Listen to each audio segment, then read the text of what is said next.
టీవీకు స్వాగతం. శ్రీ సత్యసాయి జిల్లా కాంగ్రెస్ పార్టీ అధ్యక్షులు శ్రీ ఎంహెచ్ ఇనాయతుల్లా గారిని ధర్మవరం కాంగ్రెస్ పార్టీ నాయకులు మంగళవారం మర్యాదపూర్వకంగా కలిశారు. ఇటీవల కాంగ్రెస్ పార్టీ పీసీసీ అధ్యక్షురాలు శ్రీమతి షర్మిలారెడ్డి గారు శ్రీ సత్యసాయి జిల్లాలో పర్యటించి కార్యకర్తల సమీక్షా సమావేశం విజయవంతమైన శుభ సందర్భంగా ధర్మవరం కాంగ్రెస్ పార్టీ నాయకులు డీసీసీ అధ్యక్షులు మర్యాదపూర్వకంగా కలవడం జరిగింది. ఈ సందర్భంగా వారు మాట్లాడుతూ ధర్మవరం నియోజకవర్గంలో క్షేత్రస్థాయి నుంచి నియోజకవర్గ వ్యాప్తంగా కాంగ్రెస్ పార్టీ కార్యకర్తలు చైతన్యపరిచి కాంగ్రెస్ పార్టీ బలోపేతానికి కృషి చేయడం జరుగుతుందని తెలిపారు. రాబోయే సాధారణ ఎన్నికల్లో శ్రీమతి షర్మిలారెడ్డి గారి నాయకత్వంలో డీసీసీ అధ్యక్షులు శ్రీ ఎంహెచ్ ఇనాయతుల్లా గారి సహకారంతో శ్రీ రాహుల్ గాంధీని దేశ ప్రధాన మంత్రిని చేయడమే లక్ష్యంగా కృషి చేస్తున్నామని తెలిపారు. ఈ కార్యక్రమంలో హిందూపురం కాంగ్రెస్ పార్టీ కోఆర్డినేటర్ శ్రీ ఎంఈకి ఫాయితుల్లా గారు, ధర్మవరం కాంగ్రెస్ పార్టీ నాయకులు తదితరులు ఉన్నారు.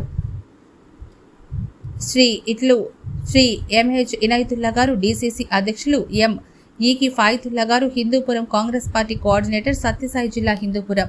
నమస్కారం. ముఖ్యంగా కాంగ్రెస్ పార్టీ కుటుంబ సభ్యులందరికీ కూడా పేరు పేరున నమస్కారం తెలియజేస్తున్నాము.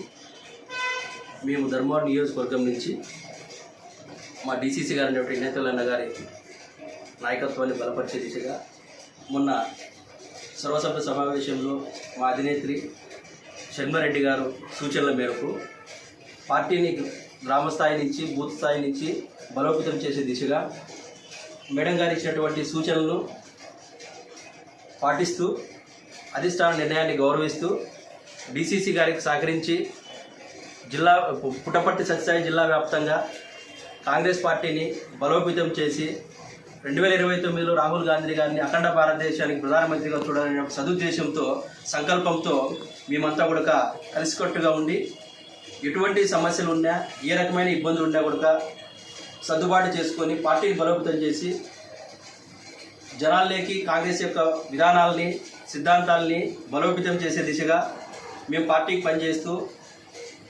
సహకరిస్తామని చెప్పని ఈ సందర్భంగా తెలియజేస్తా ఉన్నాం.